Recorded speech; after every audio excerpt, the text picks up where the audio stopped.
Yes, guys, in this video, I'm gonna teach you everything you need to know about nutrition to get jacked, to get ripped, and to develop a mindset that has you operating like a winner. Now look, this is part 2 in a mini series where I teach you everything you need to know to build a phenomenal physique. So if you haven't seen part 1 yet, head back to part 1. I strongly recommend that. That goes through what we're covering in this 5-part mini series. There are 4 key pillars. Check that out now. And if not, if you've already seen that, then let's get straight into it. Nutrition, everything you need to know to get jacked. Let's dive right in. Guys, nothing will impact the look of your physique more than nutrition. The difference between these two physiques was manipulation of nutrition. That is it. In this presentation, I'm going to give you everything that you need to know to build a lean and jacked physique, and also how to eat in a manner that promotes razor sharp focus and gets you capable of thinking and moving like a winner across all domains, towards all goals, and crucially in a sustainable manner. So let's get right into it. So here's what we're going to learn, right? We're going to look at what actually matters to build muscle and drop fast. Emphasis on actually. There's a lot of misinformation, which brings us to the second point there, which is we're going to figure out and look very closely at what's a total waste of time and what's most likely holding you back. We're going to take a step-by-step approach to looking at how to build your perfect plan, whether that's to focus on predominantly muscle building, fat loss, or to achieve a recomposition, body fat loss and muscle gain at the same time. We're then going to look at how to organize your nutrition in a manner that guarantees daily progress, so how to keep it working for you. And then finally, we're going to look at how to make the whole process easy and sustainable.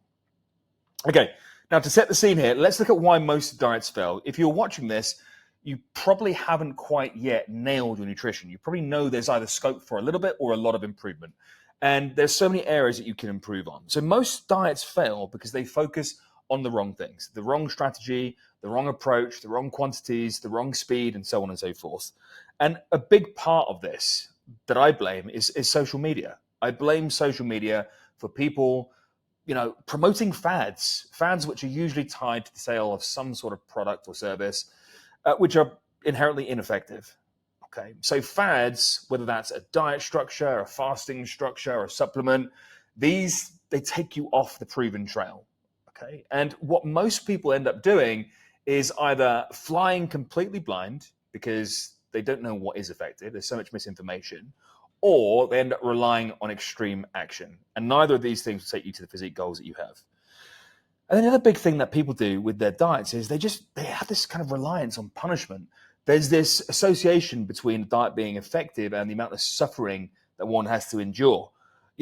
Masses of restriction, masses of hunger, masses of need for willpower, instead of using what actually is effective, which is clean cut systems and structure. So you fall into this cycle of you go on a diet, you suffer more than you need to, you don't get the result that you want at the speed or pace that you want, and you find yourself suffering. You find yourself never getting the result you want, and you find yourself repeatedly falling off and giving up because there's this way too much effort for the returns. Then you start again and you repeat the cycle. So here's how to fix this. All right, step 1 is all about knowing what's actually important. Now, if you can understand this hierarchy, it's going to change the game for you. So grab a pen, take some notes. We've got from top to bottom in descending order, the most important, the least important considerations when it comes to food. All right. The most important thing is calories. Okay. Consuming more calories than your body burns will result in you gaining weight. Consuming less calories than your body burns will result in you dropping weight. So this is about being either above maintenance to gain size or below maintenance to reduce size, whether that's fat or muscle. We're going to talk about how we do that in a second. So that's the most important thing. Everything is downstream from that first and foremost. Now, the next thing is your macros. And this simply means your protein, your carbs, and your fats. This is what makes up your total calories in a day. Okay, so don't overcomplicate this. We have 3 primary groups. We can include fiber as well. But for the purpose of today, we're going to just focus on protein, carbs, and fats. Protein is going to be essential for you to actually build muscle tissue and repair broken down tissue. Carbs are going to be your primary energy source. Fats are there also for energy, but also they serve a whole host of different metabolic functions associated with just simply existing and the process of building muscle and dropping fat. Okay, so we need to have the right quantity of these three things, making up that total calorie intake in order for us to prioritize either building or retaining muscle tissue and dropping fat. Typically, you're looking for about 30 to 40% of your diet coming from protein. Another equation that I like to use is anywhere between 1 to 2 grams of protein per pound of lean body mass. Higher end of that for those that are training super hard. Okay. Now, carbs and fats, for the function of simplicity in this presentation, carbs and fats can be split evenly. So the remaining calories after you've attributed the calories from protein to hit that 1 to 2 grams of protein per pound of lean body mass, those can come as they may. It might be that you choose to split it 50-50. It might be that you have higher carbs, it might be that you have lower fats, but don't overcomplicate this. Okay, let's say your calorie requirements are 3,000 and you need 200 grams of protein. There's 4 calories in 1 gram of protein. Okay, that would mean there's 800 calories being consumed by protein. The remaining 2,200 calories can come from an even split, however it falls, from fats and carbs. So that's how you build out your calorie totals. Focus on, first of all, hitting your calories, then focus on getting in your required protein. And then from that point, you know what needs to remain to fill out with carbs and fats. Right now, the next most important thing to think about is your food quality. And food quality matters because high quality whole foods particularly will contain more micronutrients. And micronutrients, this just means your vitamins and your minerals. Okay. So this is everything from your folate to your iron to your B vitamins, and so on and so forth. And whole foods, particularly vegetables, fruits, and red meats, and fish, oily fish, etc., these are where the highest quantity of micronutrients come from. So if you're eating predominantly processed foods, you will probably find that your micronutrient intake is low. So why is it important to have a high intake of micronutrients? Why is it important to hit our daily quota, our required quantities of micronutrients? Well, because micronutrients, think of them as the catalyst. Think of them as the enabler of your macros. Your body will better be able to utilize the calories right at the top, the macros, so your protein and carbs and fats, if you are getting sufficient micros. Your body will function that much more efficiently if you're getting in a decent split of micros across the board. So focus on whole foods predominantly. I would focus my diet on getting my calories from at least 70% whole foods in an ideal world. Now, the next most important thing to look at is digestibility. And that really relates to how well your body tolerates the foods that you consume, how well it can actually make use of them. Because remember, it's not so much about what you eat, it's more about what you digest. That is all your body knows, and that is all that will respond to is what you digest. So you have to choose food items that work for you, that don't give you stomach distension, cramps, IBS symptoms, inflammation, water retention. And you will know this very quickly when you try different types of foods, what agrees with you and what doesn't.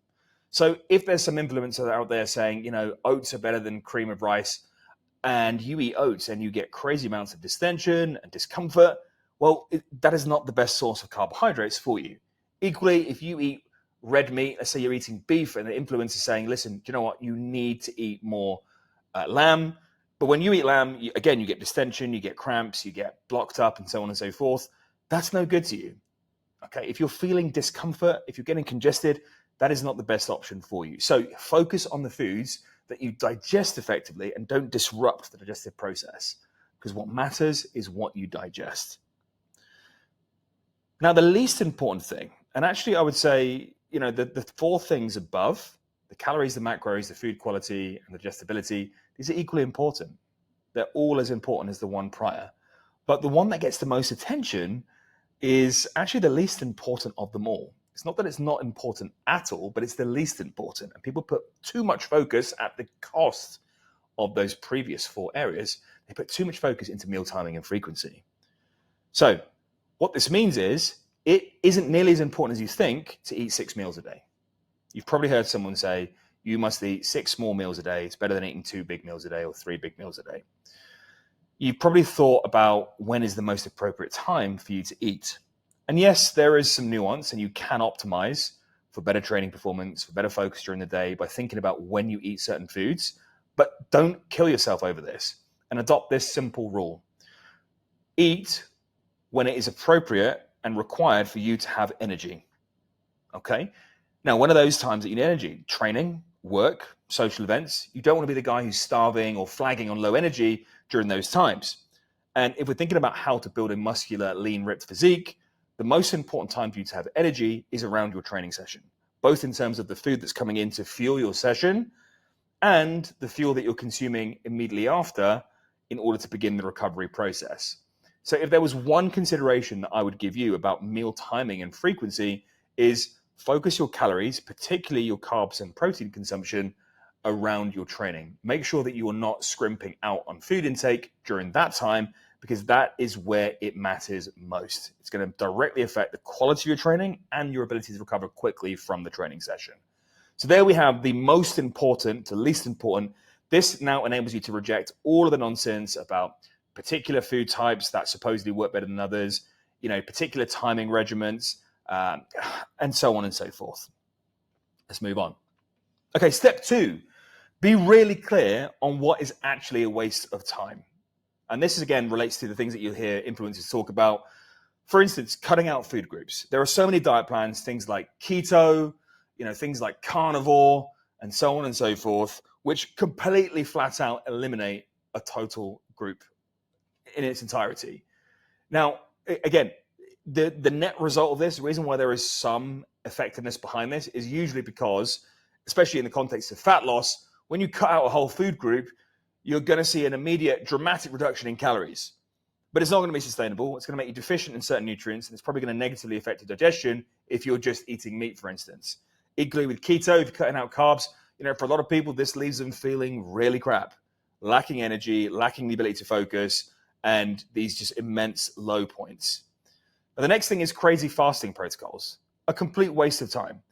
And although fasting might serve the function of reducing net calorie intake, it's not more effective in helping you drop fat than simply being in a caloric deficit.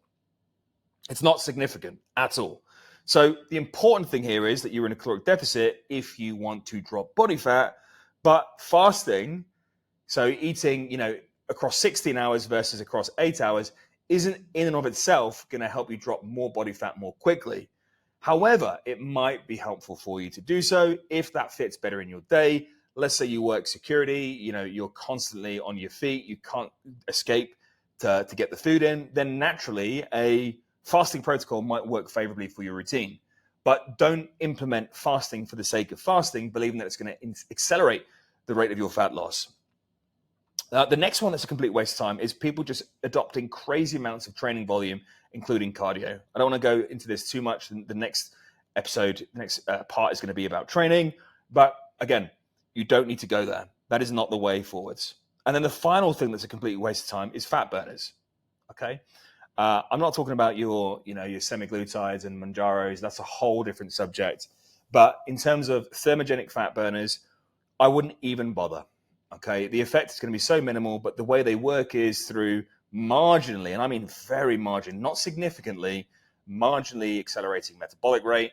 So you're burning more calories than you would typically, but it's not clinically significant. So it's a complete waste of time. These are all usually methods that are touted to accelerate the process and give you supposedly an easier ride, but they're just going to distract you from the important things that we discussed in the previous slide in that hierarchy. Okay, step 3, set up an effective strategy. This is going to give you complete clarity on how to approach your diet. Now, the first thing, all right, if your focus is to drop body fat, then you need to be in a small controlled deficit. Now, that means being no more than 200 or 300 calories below your maintenance to start the process. Let's say your maintenance is 3,000. Starting at 2,700 is absolutely sufficient. You will see fat loss occur. Now, what most people do is they'll drop to 2,000 or even less, 1,500, thinking that they're going to accelerate the process of dropping fat. But no, what happens is your body is very clever. It is always striving for homeostasis, which just means a state of equilibrium. And what it will do is it will dramatically slow itself down in terms of how much you move, how animated you are, how energetic you are.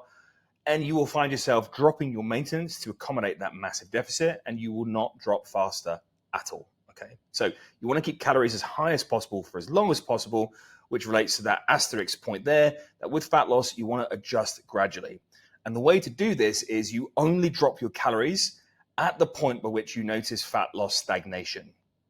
So let's say you drop 2 pounds in week 1 on that 2,700 calories, and then in week 2 you drop another pound, and then in week 3 there's no change in the scale weight or the visuals. At this point, you may elect to drop another 100 to 200 calories. And that's literally all it requires. That's what I mean by adjusting gradually and using a small controlled deficit. Now, with mass gain, with gaining lean tissue, if you don't want to gain body fat, it's exactly the same principle. We want to be 200, 300 above our initial maintenance, and then only add calories by maximum of 200, but usually more like 100 per week on a daily basis at the point of strength gain and weight gain stagnation. If your weight isn't coming up and your strength isn't moving forwards, this is the cue for you to increase your food intake by 100 or 200 calories. That's it.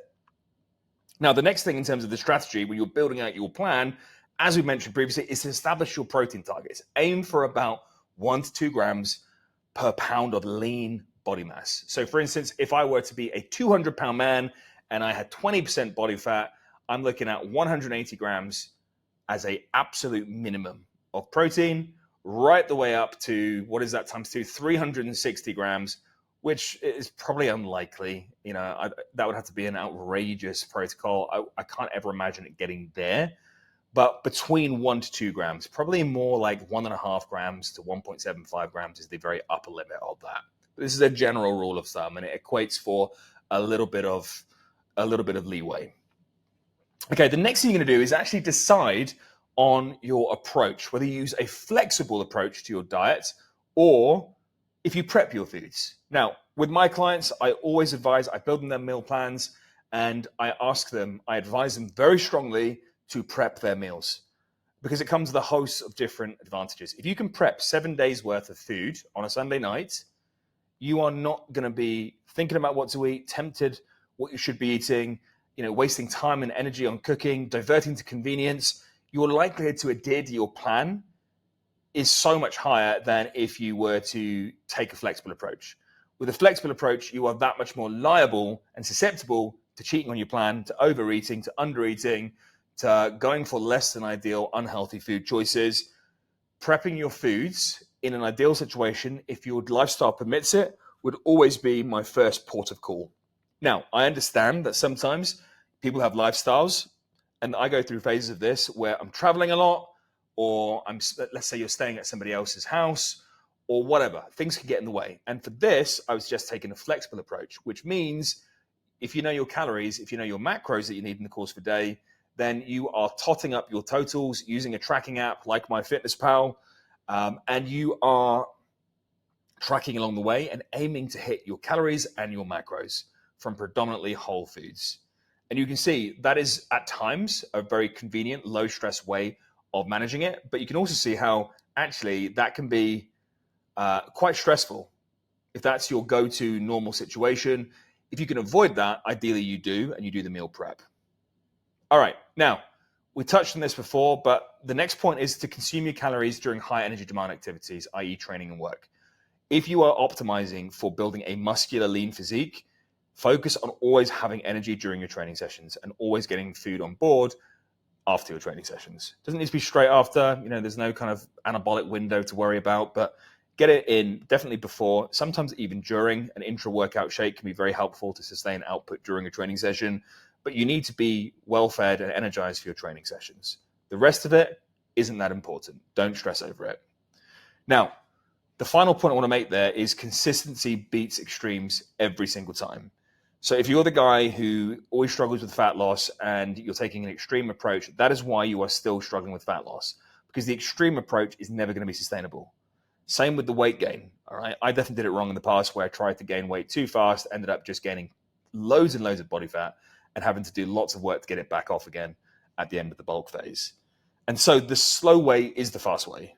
Okay, really, really remind yourself of that. The slow way is the fast way. And it comes back to this point over here, adjusting gradually and using a controlled deficit during a fat loss phase and a controlled surplus during a mass phase.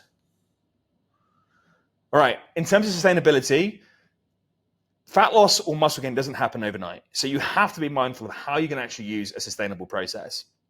If you're not sustainable in this process, you're not going to reach the end point, as it were. You're not going to reach your goal that you've set out for yourself. You're going to fall short. So my key teachings here are start with reasonably high or low calories, depending on your goal. What that means is, again, if you're cutting, don't chop your calories in half. A 200, 300 calorie deficit for maintenance is absolutely sufficient. You want to keep your calories as high as possible for as long as possible so you can train as hard as possible for as long as possible and sustain as much muscle as possible when coming down. And equally and oppositely, don't start your bulk 2,000 calories above your maintenance. You're going to bottom out very quickly. You're going to lose your appetite. You're going to get bunged up. You're going to hate the way you look. You're going to lose interest in the process. So start at 100 or 200 calories above maintenance and give yourself space to increase gradually over time. Okay, the next thing for sustainability that I would always advise is take decision-making process out of the process, okay? Decision fatigue is a real thing, and you want to reserve cognitive bandwidth for other things in life. You don't want to be consuming all of your decision-making with what to eat. So do the prep. I promise you it will pay off. Spend a couple of hours, in 2 hours, maybe 3 hours, even if it's 4 hours, it is a tremendous investment of time and energy to get that done one day of the week. Prep all your meals, stick them in the fridge. I have 7 days of meals in the fridge right now, okay? And it's fine. If it's a good quality fridge, sealed containers, most food's gonna be absolutely fine for 7 days. Honestly, I was skeptical as well, but honestly, it's gonna be fine in a cool, controlled environment. Now, the next thing is afford yourself space at the weekends. So, a lot of people watching this, you're not prepping for a bodybuilding show or an Olympic event or something else. Like, take the approach that's going to get you there while still being able to enjoy your life. Because if you enjoy the process and you leave space for other activities, socialization, you're not going to want to stop. You're going to be happy to continue and get through the process. So what does this actually look like? It might be that on the weekend, you reserve 2 meals at the weekend where you have a little bit more food freedom, where you allow yourself, let's say you're cutting, where you allow yourself a little bit of extra food or from different food sources. Or it might be, that you actually reduce your calorie intake on the Thursday and Friday such that you have a little bit more allowance on the Saturday and Sunday. You bank those calories. It might be that on a mass phase, you say to yourself, do you know what? I'm not going to force down that now challenging 5,000 calories a day. And I'm going to give my digestive system a little bit of a break on Saturdays and Sundays so I can come into Mondays again with a hungry system ready to crack on. So think about, when are the times in your week that you want to relish some food freedom? How do you accommodate that? It might be from banking calories. It might be to committing to a process where you give yourself a little bit of foot off the gas treatment with gaining mass, where you allow yourself to be a little bit more intuitive and not force feeding when you get to that end point.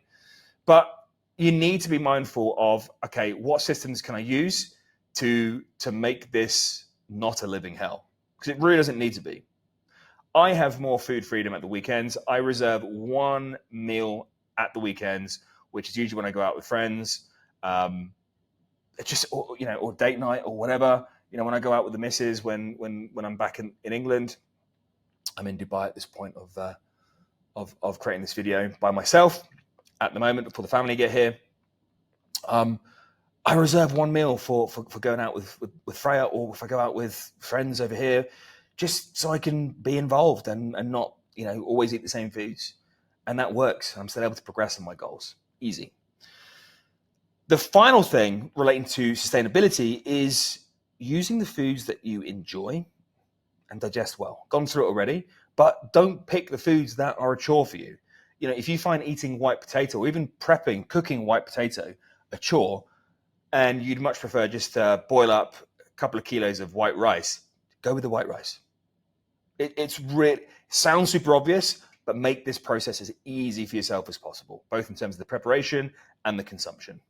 In the next episode, I'll dive straight into everything you need to know about training to build a phenomenal, lean, ripped, jacked physique. This will draw upon my 20 years of experience in the weights room, my 7 years of formal education in related fields, the knowledge from the coaching that I received as an international powerlifter and bodybuilder, and all the data that I've acquired over the last 15 years of working with a broad range of clients. You are not going to want to miss this. You'll learn how to structure your training week to maximize muscle gains, how to pick pick the right exercises that have the highest degree of return on your effort, how to actually structure your training sessions such that you're using the highest leverage exercises for maximum muscle gains, how to use progressive overload in a sustainable way that gets you predictable muscle gains week in, week out, and my favorite intensity methods that maximize and accelerate muscle growth. And I'll see you in the next episode.